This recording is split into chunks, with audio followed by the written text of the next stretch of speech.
Fabulous. I'm as well doing fabulously.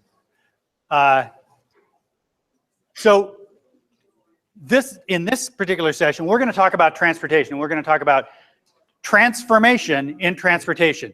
And the range of topics is quite wide. If you have read through the contest winners who are present, it's going to be, we're going to cover a lot of territory. So,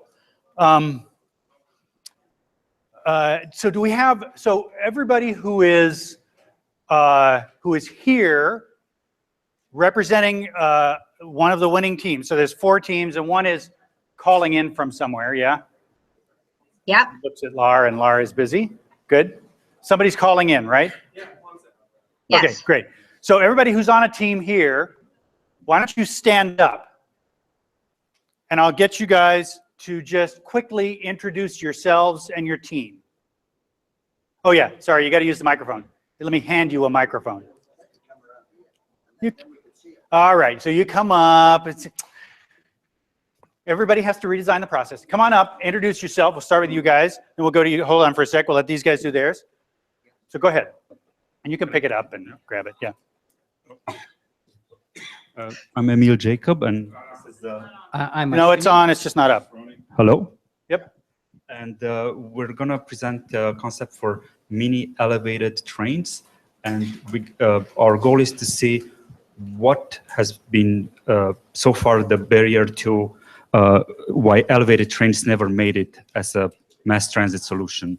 And we're proposing a solution. Awesome. So we'll hear lots more about that. Why don't you guys come on up? Just introduce yourself. It's no big. Okay. Hi, my name is Jeff Olinger, and this is Julia Hansen. We are the founders of the Flycycle high-density bike parking solution. And our approach is an incremental type of environmental urbanism that seeks to improve the experience that people have when they're parking their bikes, but then also creates a space savings and more efficient way in which bike storage can be incorporated into the urban environment. Awesome.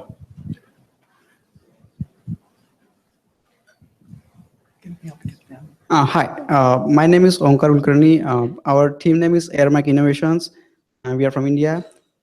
We are just graduated aeronautical engineers. He's my friend. My name is Saurabh Deshmukh.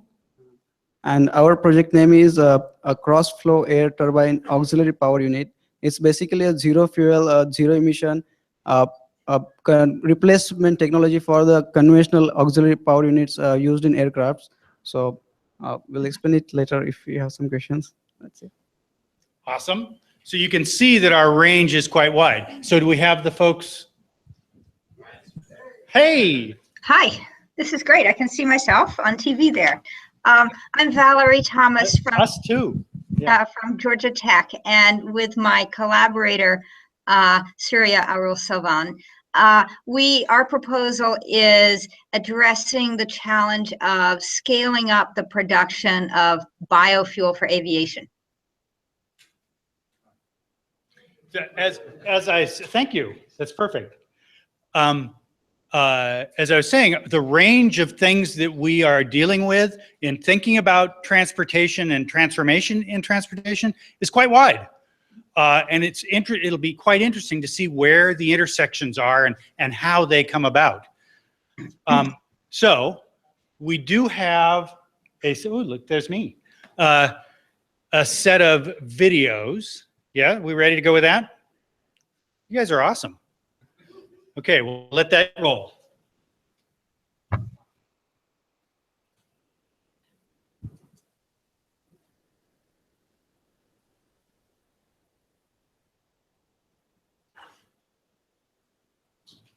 We are Surya Arul Silvan and Valerie Thomas from Georgia Tech. To reduce greenhouse gas emissions from aviation, we propose strategic investment to scale up aviation biofuel. Aviation has recognized the need to reduce greenhouse gas emissions, and they have proposed to reduce emissions by 50% by 2050. The options that are available For cars, such as electric vehicles or hydrogen fuels, are decades away for aviation. But biofuels are ready now, and they can have substantial immediate impact. Aviation can meet the greenhouse gas requirements of renewable biofuel and can reduce emissions by 50% compared to petroleum. There are already 3 biofuels approved for commercial flight, and there are already airlines that are using these fuels regularly. Those include Cathay Pacific, United, and KLM. To bring down the costs of biofuel from the demonstration stage where we are now to a real commercial viability, there needs to be investment to bring those costs down. China is a country with strategic investment in biofuels could work because of its dependence on imported petroleum and its track record of work in new energy technology. China has successfully channeled investment in solar photovoltaic technology and has brought the cost way down. A similar approach can be taken to bring down the cost of aviation biofuels. Various feedstocks should be considered to develop a holistic supply chain network. Increased production can be achieved by investment from the government. Offtake agreements and international partnerships can propel a continuous market for biofuels. Our next step is a workshop in China, bringing together leaders of the biofuel industry, of aviation, and policymakers in China. We welcome your ideas, participation, and contributions. Thank you.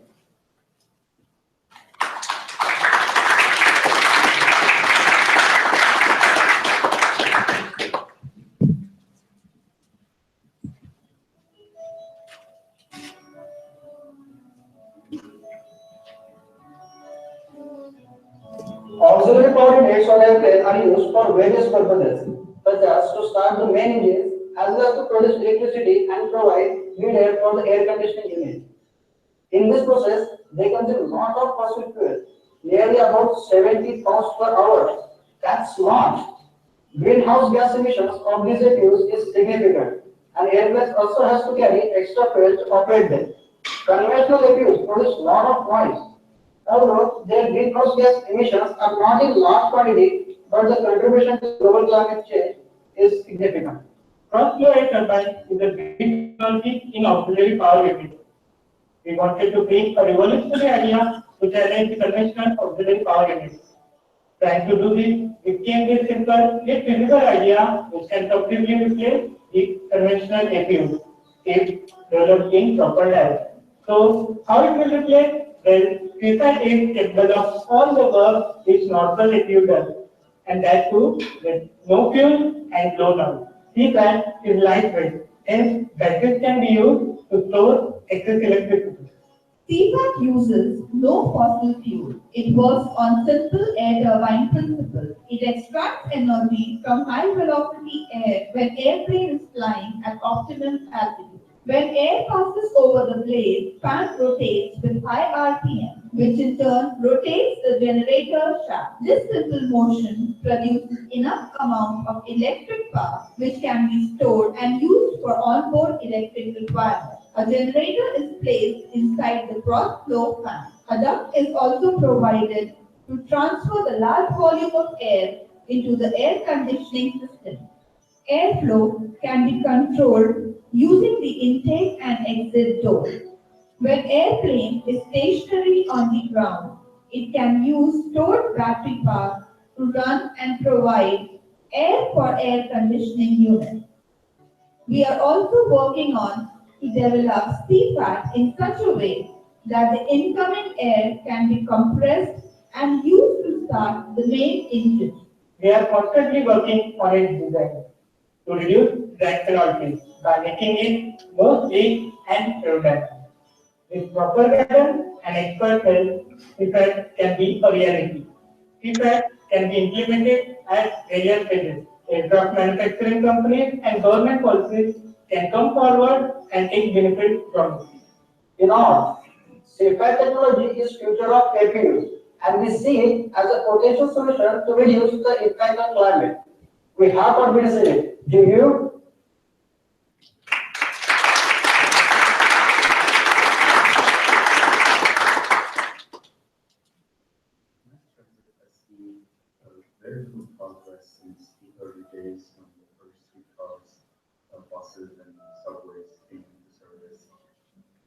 the optimal solution is to look for elevated mass transit, but there are issues with space, such as with monorails that are limited to wide spaces, and private track transit presents issues of visual light because of multiple responses that are needed. The whole solution for this train is for a small size train that can run on thin tracks that are easily assembled, and has a list of solutions to how the tracks intersect with smooth crossing. Here we see that the wheels at the crossing that normally travel on the concave part of the wheel on the oval tracks. At the crossing, we use the outer part, and the crossing for the lower train on the lower track uses an auxiliary track with nobody, so that the crossing or the tracks are opening the train is supported by the bottom track that we see here until it crosses and then it continues right into the lower track.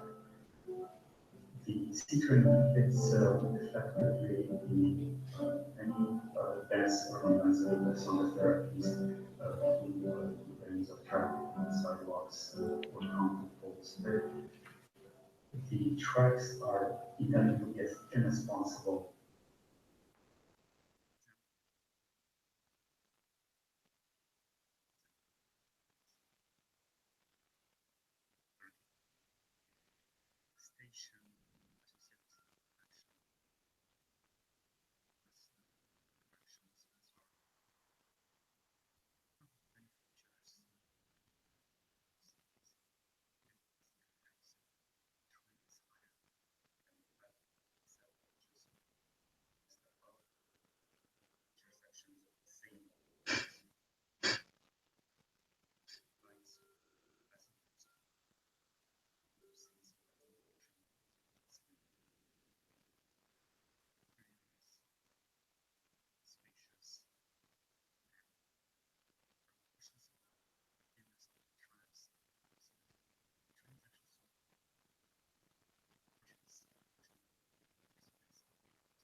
Many cities recognize that biking is an affordable, helpful, energy-efficient alternative to smooth motorized transportation, and are experimenting with bike lane infrastructure and public bike services.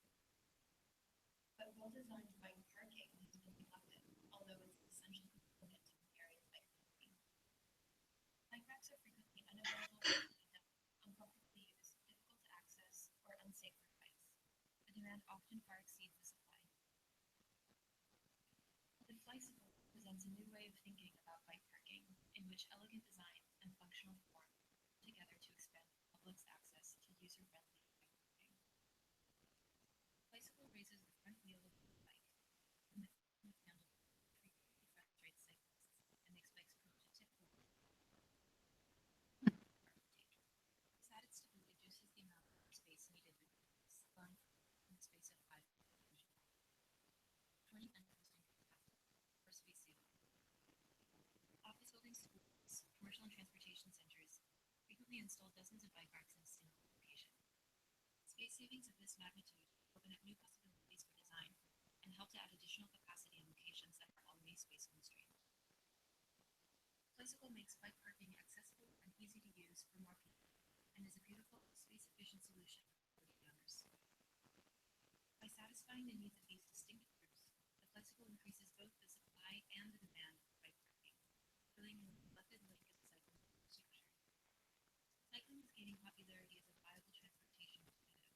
and the infrastructure supporting this movement must keep up. We are proud that the bicycle was founded in the heart of Campus Square. We've developed multiple prototypes using the skill of local artisans and listening feedback from the community of cyclists and property managers. Our next step is to manufacture and sell to municipalities and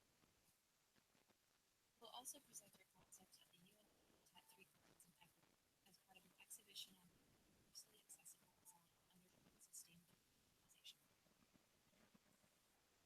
We've been helped along the way by extraordinary members of the academic, commercial real estate, manufacturing, and service sectors. Our story is truly one of Yankee innovation and partnership.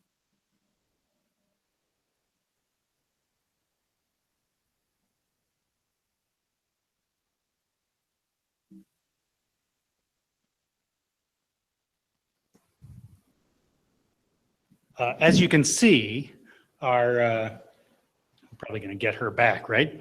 As you can see, our range of topics is pretty wide, all aimed in many ways at transforming the particular pieces of the transportation world that they are focused on. I'm going to ask for a representative from each of the teams to come up, join me here. And we'll have an opportunity, go ahead. We'll have an opportunity to move a little out of the way. I'm going to ask a few questions. I think most of you have probably been through this now. So I'm going to ask a few questions, bring up some topics, and then we'll have a chance for you, and these guys will potentially ask questions of each other. And then we'll have you will have a chance to ask some questions. We'll use this microphone. We'll park it over here so that we get it all on file. And our buddy from Georgia Tech will be back in a few minutes. She's watching me, right? Hi. Wait. Hi. So my first question is it's probably the hardest one. Although many of you probably have already thought this through pretty carefully. And that question is, obviously the big reason we care about all these issues is the sort of urgent need to reduce carbon emissions. So for each of you,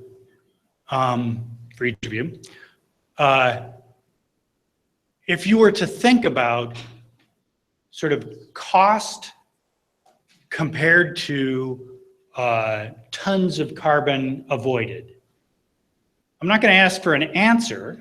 I'm going to ask for how would you think about it? How would that calculation look? What are you looking at when you think about that calculation? So, start with you. Yeah. Obviously, initially the cost of the CFAT, that like we call it the cross flow air turbine, short for a CFAT, and we call it. The cost for the initial cost will be the higher to implement it, no doubt, because the advanced material will be used to make the system lighter, and to make perfect, because we are in the initial ideation stage. So yeah, obviously the initial cost will be the higher. But if we implement it in the larger portion in many countries through the various stages, like just told that through government policies, through manufacturing companies coming forward, implementing such systems, so the cost can be reduced if it produces in massly. So yeah, we see it as a CFAT can be coming to reality. So if you were to, so in this case, there's the technology you're developing is a pretty straight substitute for an existing technology. Yes. And so, which is, as you well know, there's multiple ways to innovate in a field, and a substitution of technology for one which has qualities that we're looking for. In this case, not using fossil fuels to power. Although there's probably some fossil fuel use as incremental use that happens there. So if you were to imagine that substitution, then what does that substitution potentially get you from a carbon perspective? Actually, conventional auxiliary power units in airplane, they use a lot of fossil fuel, as I said. And our system, it does not use a single drop of fossil fuel. It does not require any kind of fossil fuel, and it works on a simple air turbine principle. It extracts energy from the wind passing over the fuselage in the high speed at the cruise altitudes. So basically, on that part, the carbon is, and the system is comparatively lighter than the conventional auxiliary power units, and that's why we can use the extra weight for the storage, more storage power for the batteries, and to produce more power and store more power. So on that part, we can work and develop in that way. That's great. I'm going to ask the same question for you. So in terms of reduction, it would depend a lot on what scale it would be adopted at. So let's say if we as a society one day wake up and say we've been sitting in these 2-ton piles of metals to move around and burn the earth pretty much to get them moving, and we say we can get something elevated moving around on the power of the sun and the wind because it wouldn't take that much energy, the cost and versus the reduction would be I don't want to use the word huge from Donald Trump, but it would be huge. You can imagine the scale. If 90% or 95% of the time when you travel, you have something that you hop on and it takes you where you want to go versus having to drive and versus having the experience you had today getting here, which my guess is 95% of us had some degree of frustration to getting here. So it would depend on the scale. So that's the best of the best scenarios. On the smaller scale, if we just manage to put this model on some bus lanes that currently say on Broadway here, where buses go and different places, we could reduce emissions enormously just by getting people to have partially access to the city versus having to go to the red line or driving and so on. So it would depend very much on what scales it is adopted at. It seems in many ways like this is a great technology for rather than the straight substitution, like say with a bus line, that for transportation lines where right now it's not super feasible, there's other things that get in the way. How would you think about it? Like say the whatchamacallit trail, help me out here. What's the railroad line? The Grand Junction, thank you, sorry. Like the Grand Junction line, perhaps. Yeah, so the easiest to implement is, of course, where there is no opposition from the public, but the focus of our design is... That won't happen, let me just say. That's why we're here today. And the way we thought of the design is to look at everything that's been done in the subject in the past and why hasn't it made it up there, since it could be, the way we see it almost like the internet of mass transit, like we solve moving information around, it's a solved problem today. Moving people around, it's as primitive as 100 years ago, really. So how can we solve this problem and to make it in a way that's actually at least not have opposition, but maybe even attractive in a lot of ways to have this model in place? Mm-hmm.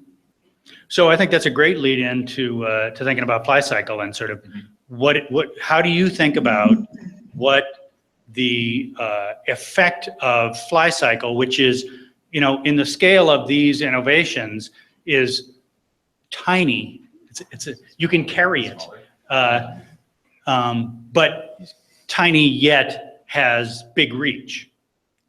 Yeah, and that's exactly sort of how we're imagining our impact is through a sort of incremental strategic implementation of our technology into an already existing demand, which is bike parking. Every building, every institution, and every municipality in some way or another is looking at connecting transportation at multiple scales as a centerpiece for transportation and climate reduction and carbon reduction plans. So for us, addressing the activity of bike parking and improving the activity of bike parking itself, as well as looking for a way to create a more spatially efficient way to park bikes is our way of contributing to what we hope to be a much more integrated and larger transportation approach to reducing carbon. And as Jim mentioned, our project does have the ability to be broadly implemented at a very small scale. It's very economic. And in that way, we hope to rapidly change the way in which people are connecting bike parking and bike transportation in general to a larger consideration of urban mobility.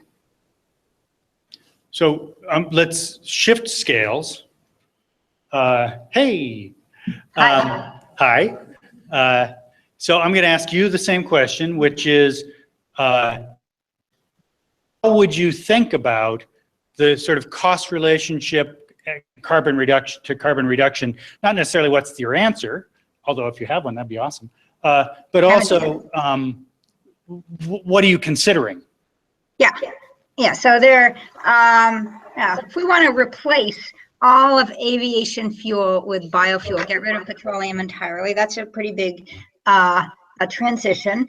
So one way to think about it is, first, there's one issue of thinking about it. How much money do you need to drive down the cost of biofuel and really establish a totally new global industry? But I think your question is really getting at, okay, let's say there were the potential to replace all of petroleum used in aviation. How much might that cost in terms of a carbon solution?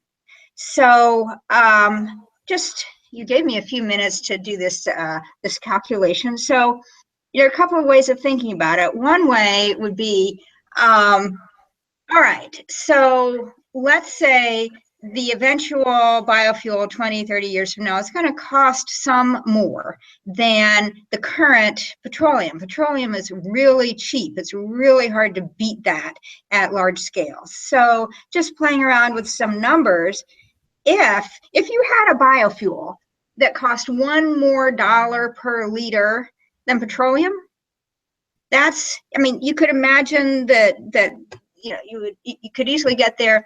But if you go and just crank out, well, how much extra money is that per ton of carbon? It's, around $2,000 per ton of carbon. That's a lot. That's really, if you're looking at good ways to reduce carbon, it's too high. But another way to think about it is, let's say the carbon reduction that you're willing to pay. People throw on numbers like $100 a ton or something like that. $100 a ton for carbon would add a relatively small amount to a gallon of biofuel.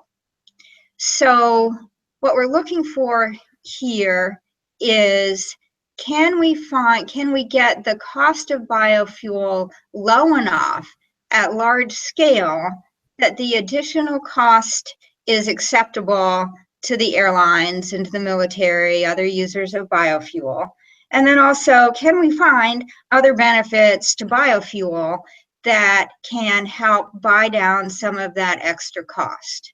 I would, if we can afford to pay, in the $100 per ton carbon, that can give you just a few cents. So you need to be having your biofuel cost low, and you need to have some additional reason for wanting the biofuel. And that was one of our ideas of looking to China. That's a great question. So this is the first, thank you, it was lovely. First time we've really looked at one of these technologies relative to the sort of international pricing of carbon. So obviously a hot issue, bad words. It's a big issue, something we're all thinking about, especially in Massachusetts right now, where there are potentially carbon pricing statutes that are coming up before the legislature, among other areas where this is the case, and internationally it's beginning to happen. You mentioned the price of $100 a ton for carbon, which is a sort of a logical price, but we all know low. that we well could end up with a higher price for carbon, but it's not going to be an order of magnitude more. Yeah. So that brings up, that sort of sets up a very good question of like, well, if that's the case, and this is a substitution technology, what are the other benefits? Are there other benefits, other costs associated with this process that really get us there? How are we doing for time? We're probably up with our 10 minutes, right? Okay, so I'll keep everybody here. We'll keep that thought and see if there are folks in the audience have questions that you would like to ask of these folks. Yeah. So I'm going to ask you to go ahead and speak into the mic so that everybody can hear, because otherwise our guest from Georgia Tech will not hear us. So we've got a biofuel. It's called ethanol. And my understanding of ethanol is that it's not very successful. Actually, it costs more in carbon emissions to grow the corn than you get from. Love to hear your opinion wherever you are on that camera. Sure. So a couple of answers. There's a recent paper I've seen on corn ethanol arguing that it uses more carbon than it saves. I don't think that calculation is correct. And it's true, if you make ethanol from corn and you power your ethanol production, I don't know, with a coal-fired power plant, yeah, it's going to have high emissions. But recently, as there's been actually some effort in figuring out that you want to do this process in an energy efficient way, the use of energy in making corn ethanol has fallen. Another piece of the answer here is that aviation biofuel is a different thing. It's not ethanol. There are different mixes of molecules that are largely drop in, at least to a 50% level. And so you are looking at a different type of molecule that you're producing. And also, this wouldn't be something that would be made, say, from corn. There are some proposals to make aviation biofuel from seeds that can be grown as cover crops. There's a lot of potential in waste materials. And actually, for our idea, for anybody's idea, it's very important to have a very low cost feedstock. So in the US, aviation biofuel is being made from beef tallow now. They're actually flying out of LAX, Los Angeles Airport, using beef tallow. So looking for those low-cost biofuels, there have been some Chinese researchers that have looked at waste fats from the restaurant business. So there are low-cost sources that you can get, and developing ways to have very low carbon production of these is essential. Great answer. Thanks. One of the things that I realized once we started talking here is that we are looking at this interesting chain of transportation innovation that runs from international travel to essentially the intersection of international travel and airports to public transportation that potentially would take you from an airport to what might be called that last mile or last quarter mile of bicycle transportation on the streets. And that there's this nice chain of connection through these technologies. Other questions? I'm going to switch it up a little on sides. So my question is for the C-Train team. So I took the T this morning, and there was hardly room to stand on that green line at a rush hour traffic time of day. And there's still a massive amount of people in Boston who are driving everywhere. So that's not even really taking cars off the road. That's just people using public transportation already. And just from the design on your video, the train looked small so that it could have the small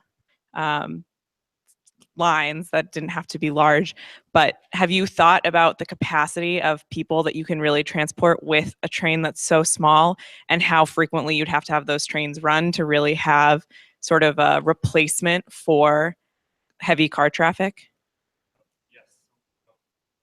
Fortunately, Dr. Ashwani Kumar, who has a PhD in transportation and has been crunching numbers like this for a long time, could answer this better than I would. You have a ringer. Yes.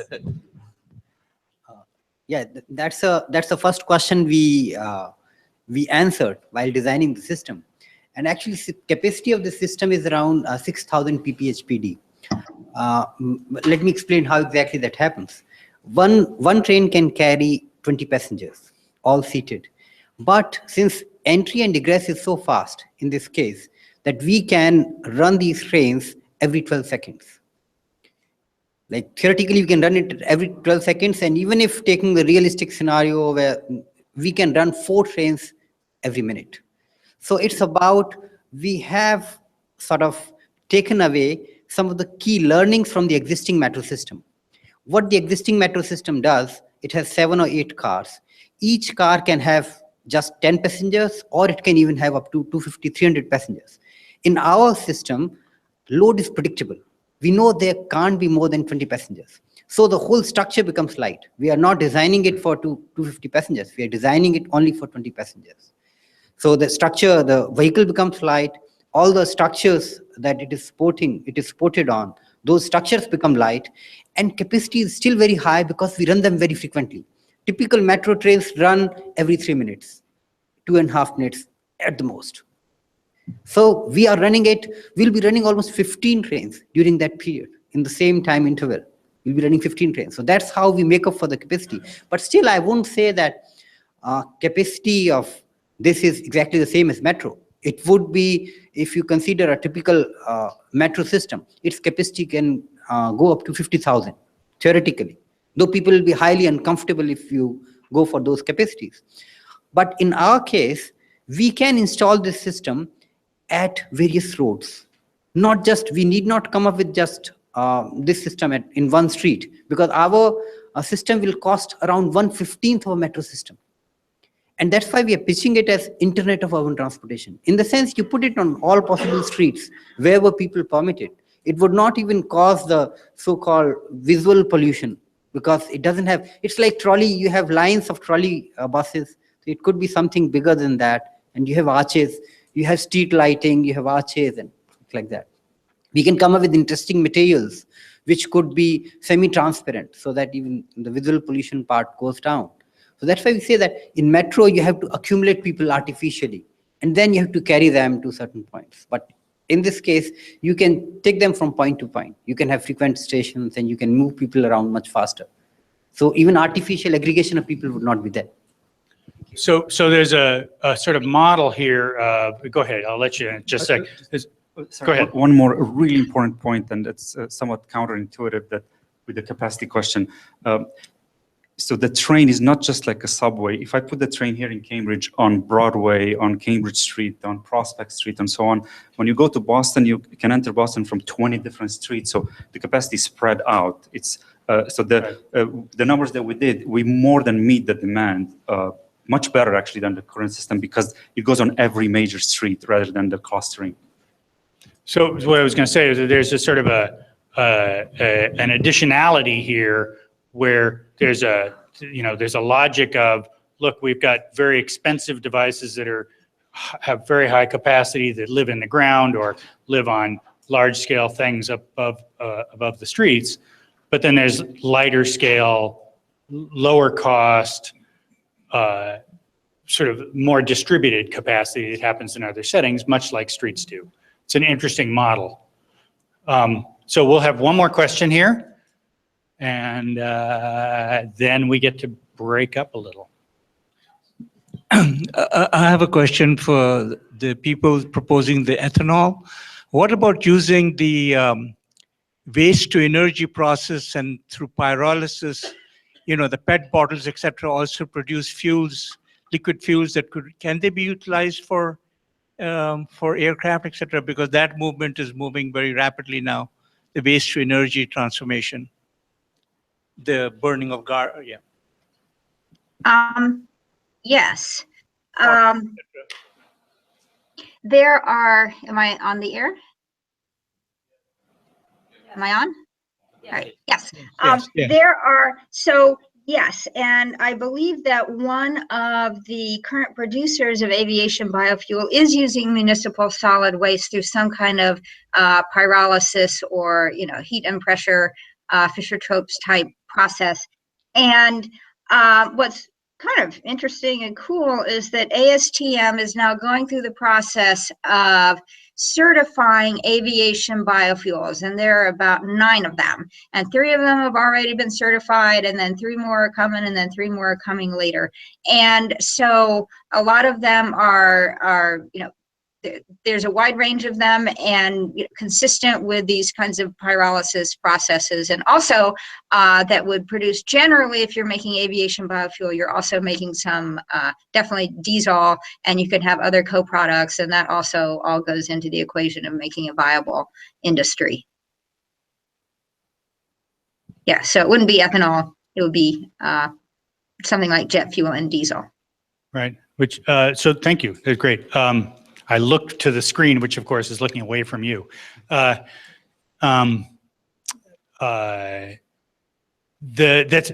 interesting thing from my perspective here in thinking about something like the scale and action associated with biofuels for aviation is the scale of industry that is required and all that comes with that, like certification of fuels. And there's, the issues around aviation fuel are very heavy, quite a bit heavier than the issues around bicycle parking, though you'd be surprised at the issues around bicycle parking.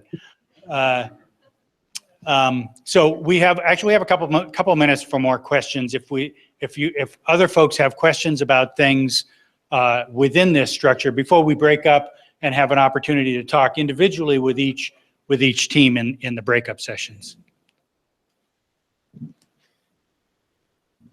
Thank you very much. Dave Doucette. Actually, I have a question about the power generation that goes to the aircraft. Obviously, there's some loss in the air flight based upon this generator basically changing the aerodynamics of the plane. Drag. Thank you very much. I was looking for the word. But how do you see that? Because therefore, there is some loss of fuel use in that. And if you've done some analysis to show how that compares to effectively what the gains would be by the less weight and all the other aerodynamics. Yeah. So basically, we are just said that this is an ideation stage. This system. So what we look in this system, it cannot be like if we develop it in like in product end product. The design can change. So as we see in the system, the air intake and outlets are at the same point. So if we develop in the another direction, the intake of the air can be taken from the one side and the outlet can be other side. So the aerodynamics can be maintained. Okay, yes, sir. And so and so for that we can compensate that loss with the weight that the drag losing drag created by the system. We can compensate with the weight reduced by the replacing auxiliary power units, which are the conventional auxiliary power units. So we are reducing the weight. So the same we can if we cannot reduce the drag causing emissions, so we can equalize it with the compensate with the reducing weight using the same system. So essentially what you're saying is there's an opportunity to reduce weight within the system, which potentially will reduce fuel use, but there's probably an increase in drag, which potentially increases fuel use. There's a question about, okay, how comparable is that? Which is a good question. Certainly in many transportation systems, the power relationship between the power available and the power needed is somewhat overweighted to the power available, which means that there's some room to play there, but I don't know about aviation at I just want to add one thing. When this whole system can work and can give work like the same as in conventional APUs, it has various purposes, same like the conventional APUs. It can also take the whole volume of air directly from the atmosphere and use for the air conditioning. So we don't have to depend on the engine compressor to take the bleed air and to transfer them into the air conditioning manifold to distribute into the whole aircraft. So this the CFAT, the whole system can serve 3 to 4 purposes, like power generation, giving bleed air for the engine startup and for the air conditioning. So it can, and that are all cost of and zero fuel. So that's what we're basically working on. So then, as I told, this is it's in very ideation stage. It can be developed in other direction also. We can replace the position of the CFAT. Yeah, that's it. We'll have one more question. Nope, you don't want it. Okay, we're not gonna have one more question. Heck with you. And now we have an opportunity to break up into groups with the 4 teams. So we'll have one, see how do we wanna do the one? We'll do it right over here.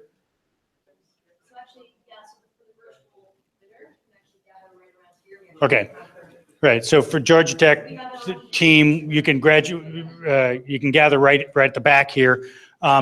Otherwise, okay, fly cycle.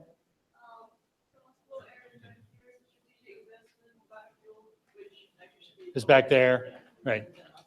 And the last one over in the far corner. Okay, all right, got that. Here's your chance. So wait, this is an opportunity to ask more questions and to bring your expertise and offer solutions and solution generation.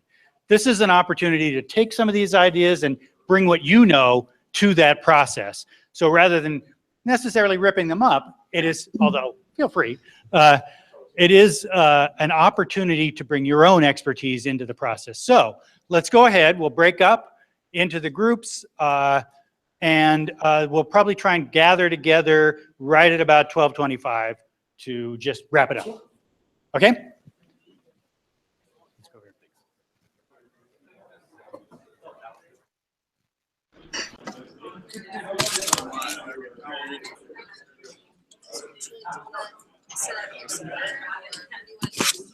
So, yeah. Go ahead, you should do it. No, they can hear it here. So you don't need this anymore. If you'd like to be with aviation biofuels, we'll be right around here. Can you sit with the leader? I need to manage it from here. Oh, okay.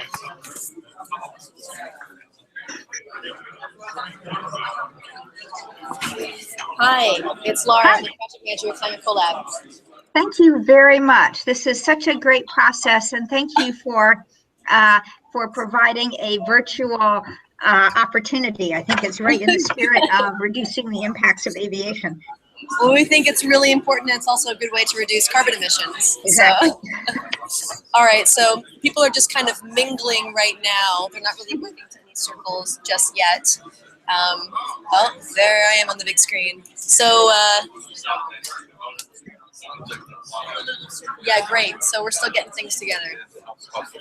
I'm going to turn you around so other people can see that you're here.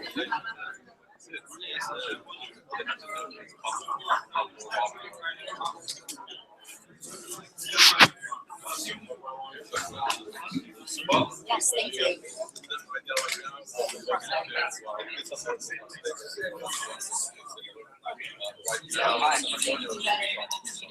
So hopefully it's not too loud. Valerie, can you just say something? Sure. This is Valerie Thomas coming to you live from sunny Atlanta, Georgia. Yeah. Okay, so we're just going to go out to the hallway. It's just a little bit too loud inside the room. Okay. So we're going to go into the hallway. It's too loud. We can't hear. All right, so just,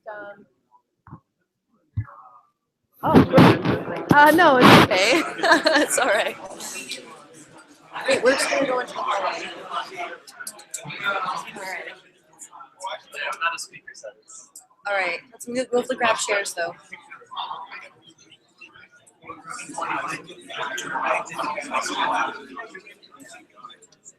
So just camp out here. Hi. Hi. How are you doing? I'm good. I'm. Are you busy? I am busy. Okay. Yes, but thank you. Let's talk later. Okay. Somehow this feels like being on a hospital gurney. This is like one of those things that people talk Taken about down to the operating room. so that you can have a telepresence system and you can drive yourself around and interact Yeah. with people. Yeah, that would be great. We actually do have robots, but we didn't have enough for one for each room. Uh-huh. We didn't have 3. We only had 1, so we didn't employ them this time around. Okay, we can hear you a lot better now, Valerie. Yeah. Great. Thank you very much for doing this. I really appreciate it. Yeah. Great. Hi. Hi. One question. Do you want to introduce yourself? Oh, I'm Eduardo Fracassi. I come from Argentina. Ah, great. My mother's from Argentina. Your mother? Yeah. Oh, great. Well, my question is, why is it so difficult to calculate the cost of fuel, the fuel cost? Why? For biofuel? Yes. So it's going to be different companies making this biofuel using different feedstocks and with different capabilities. And so it's like projecting the cost of a meal at a restaurant. They're going to be a little bit different.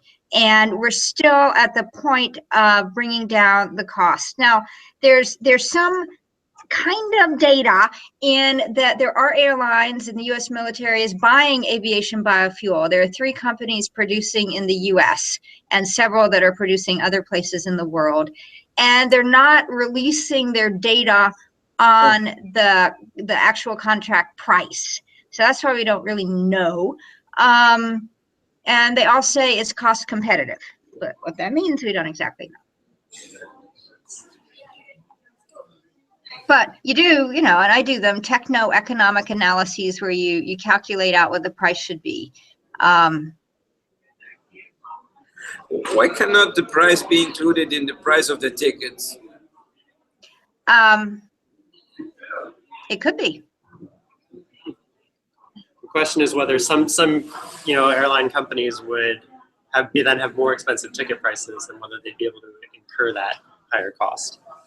That would be one of the questions that I'd raise, right? Because there's a few companies that are using Altair and whoever else right now, and whether their ticket prices have to go up to absorb that extra cost. They may see value in that, but whether their customers will see enough value in that is, I think, still remains to be seen.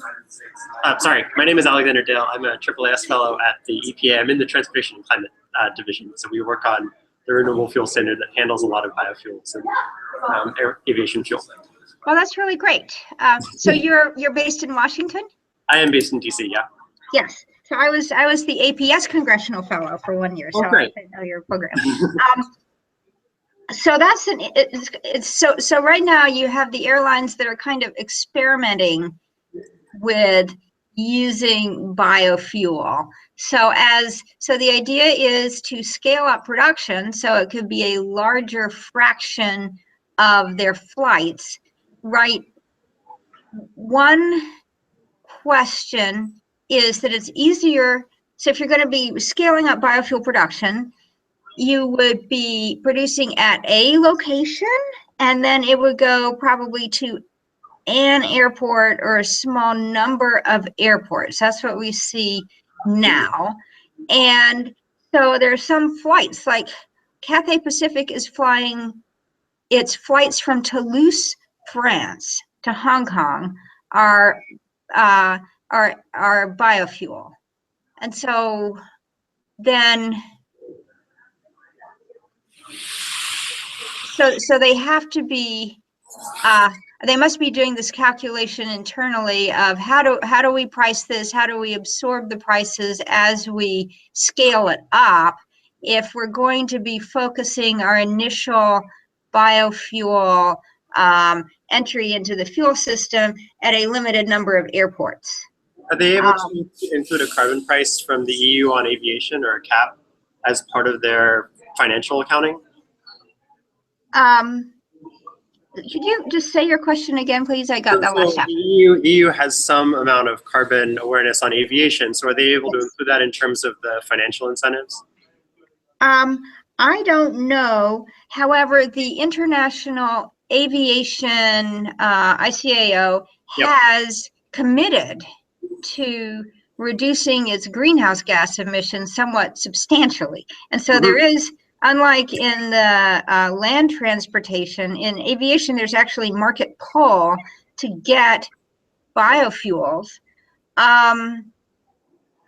And so it's not only in the European Union that there's a drive to start using biofuels, but also by American US flag carriers, knowing that there's pressure on doing something about the greenhouse gas emissions of aviation. And aviation as a whole seems to be growing. More and more flights are occurring, more and more fuel is being used. So for aviation, the challenge has been, because there are now producers coming online that are producing at viable costs, whatever that means, there's almost more of a kind of logistics and scaling challenge than price per se. Now, the price is a huge challenge, and you gotta, you're constantly working against the price challenge. You gotta have really low cost fuels. You gotta be scaling up. Aviation is is attractive because the scale is smaller than for all of, ground transportation. And also from the perspective of working out the logistics of, making this work through the supply chain. The natural first stops are moderate-sized airports, not necessarily the largest ones, although we're seeing that at a large airport in LAX, we're seeing it at Hong Kong. In Georgia, however, we're doing biofuel at the Savannah Airport. It's an airline that's interested, and it's just easier to mix in some biofuel there than it is, say, at Hartsfield-Jackson Airport, which is one of the world's largest airports. So the relatively small scale of aviation compared to ground transportation, and then the ease of having a much tighter fuel distribution system possibly makes aviation biofuel a way to build a much larger biofuel system as well for other kinds of applications. Can you introduce yourself first? Oh, sorry, Kelly McGill. I'm with Linnea Solutions, a sustainability and resilience consulting firm. Can you speak briefly about whether, from your perspective, the biggest barrier to widespread adoption of aviation biofuels is technological, financial, infrastructure, or developing a sustainable enough sourcing stream for raw input materials? Okay.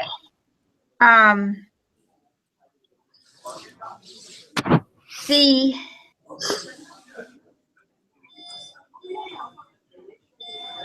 challenge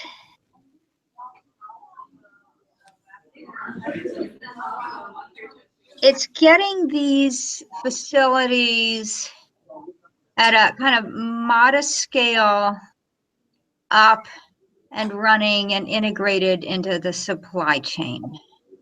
The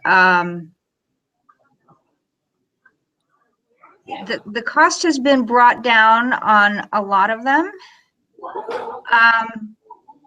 And that's one reason we thought about China as being, the US is doing a good job. And I think we're going to see a lot more in the US, but in China, they've shown through their other activities on, say, photovoltaics, of being able to kind of stick with investments in a technology to scale it up. There are challenges in developing the entire supply chain, from the feedstock to the financing of the facilities That's the challenge right now. So it's somewhat between technologies. There are a lot of technologies out there that are viable technologies, but it's scaling up, which involves just sort of business management as well as testing out the technologies, rather than inventing new biofuel production techniques per se. Valerie, my name is Saeed Majdi. I'm with the Integral Scientific Institute. Whenever we have a solution or a potential solution that we want to apply to for example, the global warming problem, beyond the solution itself, we try to look at its impact, specifically using the systems thinking. We look out for things like unintended consequences. So, in the use of biofuels, what kind of unintended consequences are you considering and watching out for? So, many of these have been identified by other people.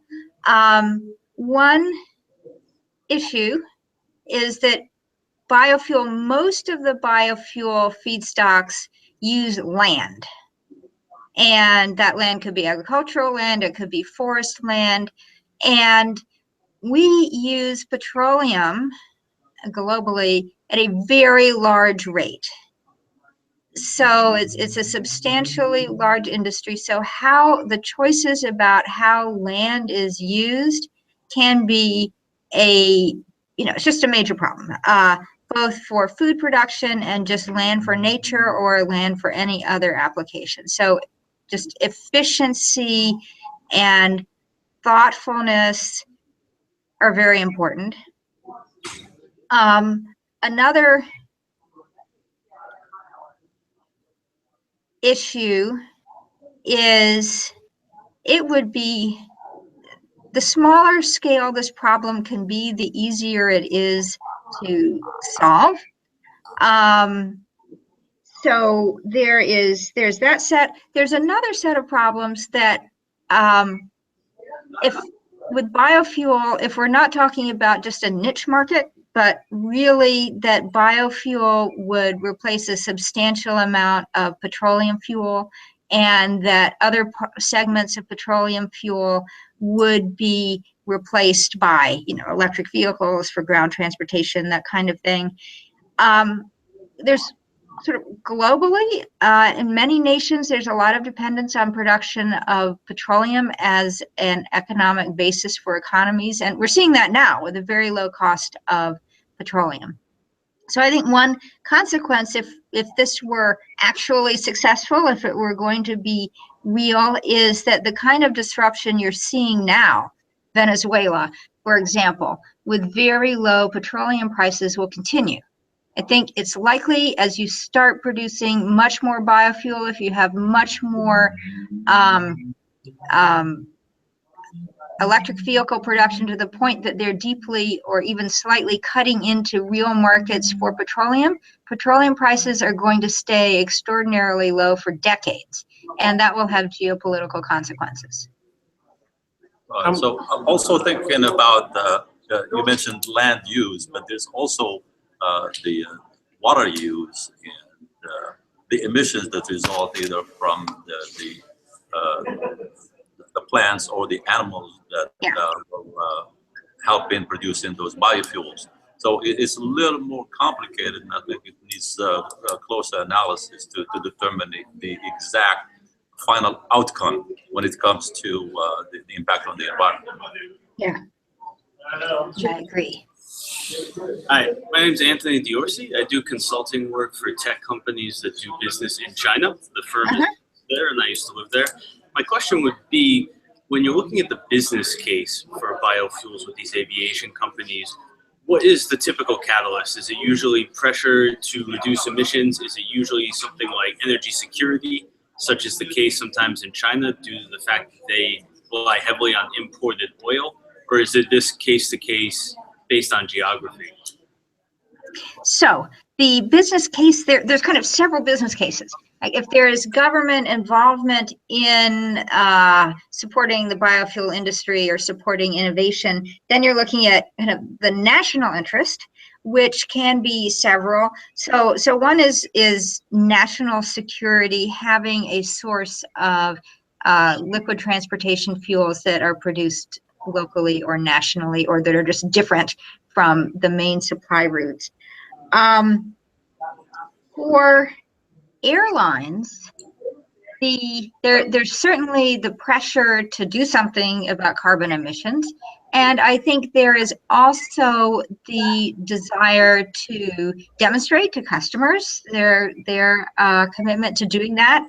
And also there is an interest in developing expertise and getting into this field early to reap some of the benefits of being the first mover. We see that. So if you're thinking about being able to scale up this technology and produce at scale, there are advantages in getting in kind of, fairly early and being able to be the owner of the technology that is a low-cost way to produce biofuel. So there's that advantage as well. So there are different customers along the chain that would have different business cases, and they all have to line up, which is one of the tricks that we're trying to do. Do you happen to know what the initial impetus was for Cathay Pacific to begin using these biofuels? Just curious, I'm not sure if you have. No, I don't know specifically what drove them to do that. I think it's interesting that the supply chain is that the airplanes are fueled in Toulouse, France, using biofuel that I believe is made in, you may know better than me, but made in Brazil. So it's definitely not a kind of final setup of a long-term supply chain, but kind of developing that capacity to use that.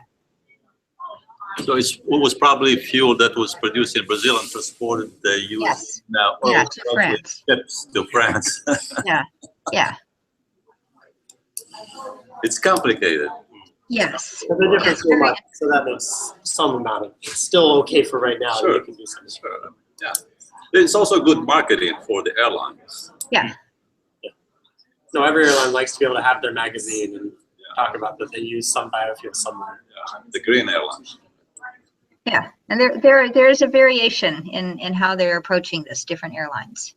Are we wrapping up? Yeah, so it is a little bit before 12:30. So Jim, the moderator, is going to be we'll be wrapping up the session. If anyone wants to keep chatting, that's fine. We're just going into lunch. You're not going to miss any other sessions, and so I guess I'll keep you here in case anybody wants to. We certainly don't want to miss lunch. No, you don't want to miss lunch. Yeah, and thank you very much for talking with me. This was great. Thank you, Molly. Thanks. Glad to have met you. Well, wonderful. Well, thanks so much for joining us. I'm so glad the connection stayed